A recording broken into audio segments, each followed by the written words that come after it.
કોલેજમાં ગર્લફ્રેન્ડ હોવી એટલે ફૂલ ટાઈમ જોબ, કોઈ પગાર નહીં. સવારમાં ગુડ મોર્નિંગ ન મોકલો તો સાંજ સુધી માહોલ ઓફ. અને પૂછે હું સુંદર છું કે મારી ફ્રેન્ડ, બંને જવાબ ખોટા જ હોય. અને ત્યાર પછી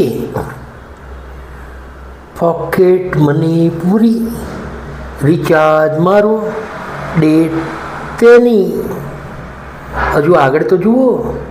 એક્ઝામમાં ફેલ થાઉં તો ચાલે, પણ એને ઇગ્નોર કરવું તો સીધો બ્લોક. કેવી મજાની વાત છે.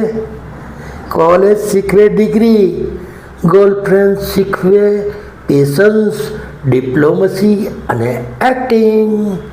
ચાલો ભાઈ, કાલે પાછા મળીશું. બાય.